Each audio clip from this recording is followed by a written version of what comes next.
Social মিডিয়াতে দেখলাম রওজায়ে রসুলের দেখবেন উপরে একটা জানালা থাকে, মদিনা শরীফের গম্বুজের মধ্যে দেখছি না আমরা অনেকে, একটা গম্বুজের জানালা থাকে।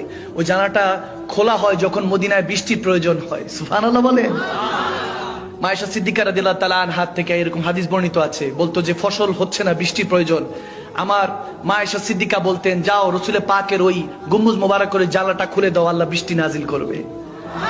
সুবহানাল্লাহ বলে। একবার হয়েছে ওখান থেকে কবুতর ঢুকে রোজার ভিতরে মারা গিয়েছে, দুর্গন্ধ ছড়াতে পারে। মদিনার শাসক বাদশাহ একটা ফ্যামিলি তালাশ করলো যে মদিনা শরীফে রওজায়ে রসুলের পাক যেখানে শুয়ে আছেন সেখানে যাতে যেতে পারে।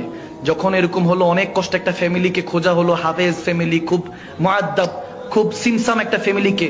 ওখান থেকে ছোট একটা বাচ্চা, 5 বছরের বাচ্চা, তাকে শিখানো হলো যে রসুলের পাকের রওজার ভিতরে একটা কবুতর পড়া আছে, মৃত অবস্থায়, তাকে তুলে নিয়ে আসবো, ওই কবুতরটা নিয়ে আসবা।